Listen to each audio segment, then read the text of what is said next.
Hello guys and gals, and welcome to another episode of Unique Items. Today we're going to be looking at a unique Thunder Maul known as the Cranium Basher. The Cranium Basher is a very unique item, and as we go over it I think you'll understand what I mean. Right off the bat, you'll notice that it has really high damage of 132 to 632. Very, very high, and the spread is actually very high as well. We also have a huge strength requirement on this of 253, which is just absolutely massive. Most characters are not going to be able to bring the strength to bear to wield this particular item. We also have a level requirement that is through the roof. Level 87 on the level requirement is extremely high. I want you guys to understand that level 87 is endgame stuff, okay? That is ridiculously endgame stuff. Most characters are not going to be able to wield this for the majority of their Diablo 2 lives. And until they hit the end, finally, they will get to the point where they can possibly utilize this item. It is also indestructible, which means that it cannot spawn ethereal, so to keep that in mind. It will not break, but it also cannot get that nice ethereal damage bonus, which is sad. We do have a 4% chance to cast level 1 Amplify damage on striking.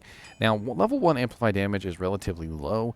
It has a relatively small radius. It's only going to be like right around the monster that you attack, and it also doesn't last very long. It only lasts for about 8 seconds. And unfortunately, in Hell difficulty, the duration of curses is reduced by most monsters. So that 2-yard radius and the 8-second duration is actually going to be quite a detriment to the proc on this. Especially considering that it's only 4% chance to cast. It doesn't last very long. It's going to last like hardly any time whatsoever. That 8 seconds is going to get cut down quite considerably in Hell difficulty. And then on top of that, it doesn't really hit very many targets because it has a relatively small radius. And when you look at it from that perspective, it's not quite as good as it should be. If I was a developer, I would probably bring up either one of two things. I would probably increase the percent chance to cast from 4% to a much higher number so that it was proccing more often. Or I would increase the level of the Amplify damage and keep the chance to cast the same, because unfortunately level 1 Amplify damage just doesn't really have the radius or the duration required to really be as useful as, maybe like a level 8 Amplify damage, which could be much, much more useful, because the radius would be larger, it would hit more monsters, and it would last for a longer period of time. The other downside to this is that if you were using this for a Whirlwind Druid, Whirlwind Druid, that would be fun, right? That would actually be pretty cool, Whirlwind Druid, just like a werewolf just spinning claws. No. A werewolf barbarian, a druid barbarian, a werewolf barbarian. No. A whirlwind barbarian, my ladies and gentlemen. I'm keeping that in. I'm not even going to edit that out. Enjoy. If you were a whirlwind barbarian, I was doing a video on a druid just before this video, and that's why I'm just, an Earth Shifter, if you haven't checked it out, that video is going to be up too. Whirlwind barbarians cannot get chance to cast effects. So unfortunately, not only does the Amplify damage on this not even really have that much usefulness, because it's only a very short duration, a very small casting radius, but it also doesn't work on Whirlwind Barbarians, which are probably the only characters who are actually going to utilize this item. Very odd. And it's just kind of a sad effect. It's there. I mean, it'll do something. It will do something, don't get me wrong. For the brief periods of time when Amplify damage is on the target, it will do something. But it's not going to be as useful as you probably might think. 20% increased attack speed, of course, is very nice here, because this is a relatively slow item. Thunder Mauls are very slow attack speed items, so that increase is very welcome. We also have 240% enhanced damage on this, which does vary by 40%, so it can go as low as 200% and as high as 240. We have 50% enhanced damage to Undead, which is off-weapon ED, and is not to be confused with on-weapon ED. On-weapon ED is much, much, much, much, much more effective than off-weapon ED is. It has 20 to minimum damage, which is a very nice bump to the minimum damage. That actually brings it from, I think it's 119 which brings it up to 132. Minimum damage is absolutely great because it decreases the spread, whereas maximum damage increases the spread. Minimum damage will decrease, or sorry, rather increase your average damage per second quite nicely, whereas max damage can sometimes have a sort of a negative effect because it increases the span in between the two numbers, and so you hit for very low numbers a lot, and you hit for very high numbers a lot, and sometimes you hit somewhere in the middle, and it kind of brings down your average, which is a little odd. But minimum damage is much more effective than maximum damage. And I'm not saying that I wouldn't like both of them, but minimum damage tends to be the superior one because it brings up your lower numbers, making sure that even your worst hits are relatively nice. We also have a massive, and I mean absolutely massive 75% chance of crushing blow. The highest you can go on crushing blow is 100%. And if you were to pair this up with something like Gore Riders, you would have already close to 100% crushing blow. 75% plus, 15% on Gore Riders? So you'd be looking at 90% crushing blow with just a pair of Gore Riders on. Absolutely massive. Now, what is crushing blow? Crushing blow is the chance to deal 25% to the monster's current HP, not their maximum. 12.5% to bosses, and 10% in PvP, which means that you will have crushing blow going off all the time as you are wielding this item. Just about every single hit without any additional crushing blow equipment. 75% chance is enough that the majority of your hits will have a crushing blow attached to them. Now, unfortunately, crushing blow does have diminishing effects. As the monster's HP gets lower, the damage that it does is less, obviously, because 25% of, a million is a lot, but 25% of 1,000 is not so much. And it's always going to be a percentage-based damage. But what this does is it means that when you are attacking with this particular item, you will bring down a monster's HP relatively quickly to low numbers, and then you have to finish them off with your own might.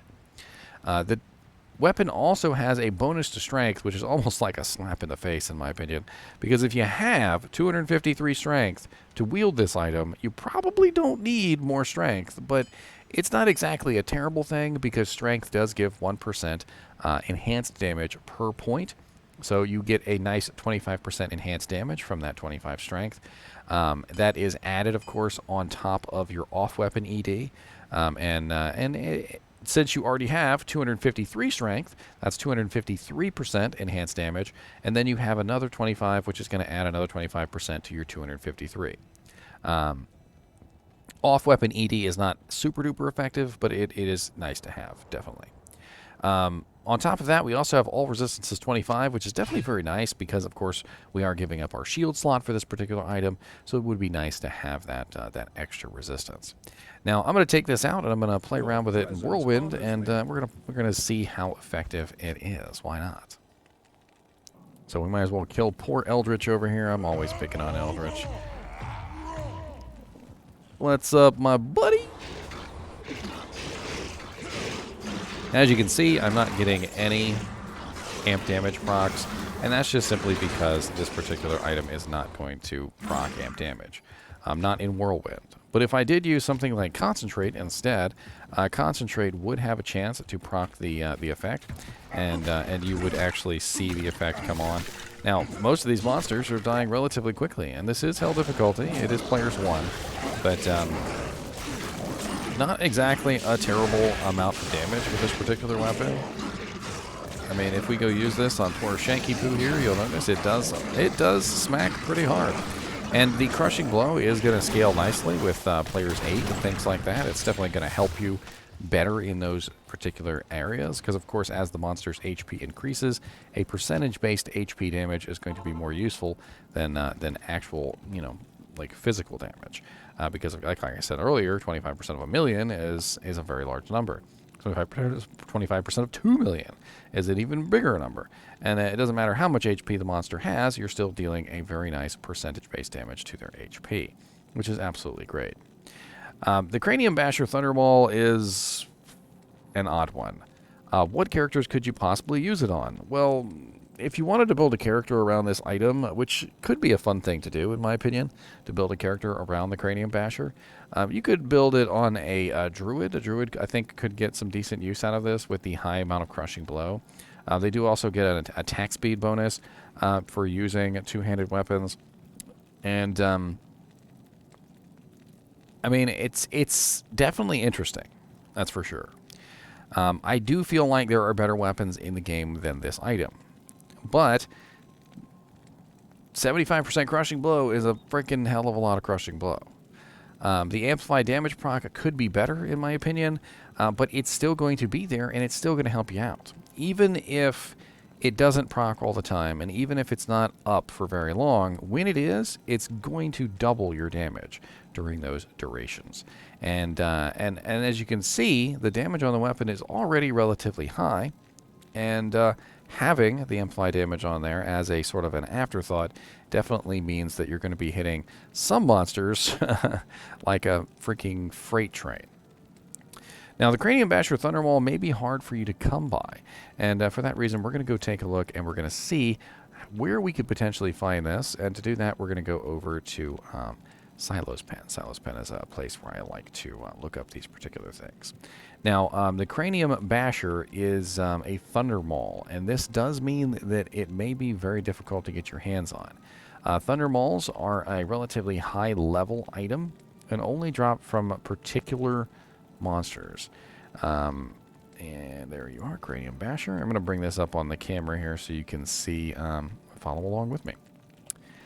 So right here, right off the bat, you'll notice that Cranium Basher, and we also have, I'm going to put 400% Magic Find, because if we're looking for a Cranium Basher, which is level 87, by the way, there's a very good chance we are a high-level character, and we have a very high-level Magic Find character. And go to bosses, and you're going to notice that the list is just absolutely tiny. Bale is pretty much the only monster that has a decent chance to drop this. And it's not even a good chance. It's 1 in 19,779. So if you're farming Bale, first kill on the quest, you get 1 in 19,779. And then non-quest kills, 1 in 29,806. Terrible, terrible chances. Neelathak also has a very tiny chance of dropping this at 1 in 227,000, which is not good at all. For super uniques, the list is really, really tiny. As you can see here, we've got Frozenstein, Pindleskin, Snapchip, Shatter, and then we have the Throne of Destruction monsters, the Bale waves, essentially, and again, Neelathak. Not very good options. If we take a look at unique monsters, there will be a rather large number of unique monsters, but with a rather poor probability, and these are probably going to be monsters that are generally in level 85 zones. From what I can tell here, looking at the list, it may not be all 85 zones, but it's pretty close to just about all 85 zones.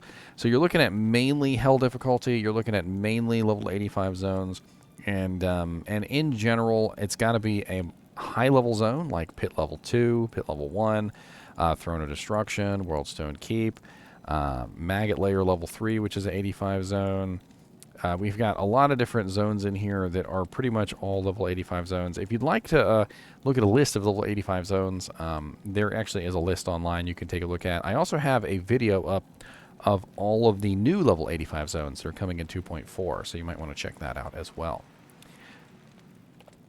It is going to be a relatively rare and hard item to find. And if you do find one, I mean, you've got something special. You've got a trophy item. Maybe it's not an item that you're ever going to use. Maybe you'll give it to your best friend who has a bear druid or something, and he's going to absolutely love it. But trust me when I say it's a rare item. It's hard to come by. And if you did come by one, hold on to it. It's a fun little trophy for you to to hold on to and be like, hey man, look at this freaking crazy thing I found. And everybody's like, whoa, 75% crushing blow. That thing's nuts. As always, I do appreciate you guys and gals watching my videos, even when I am bashing in craniums. And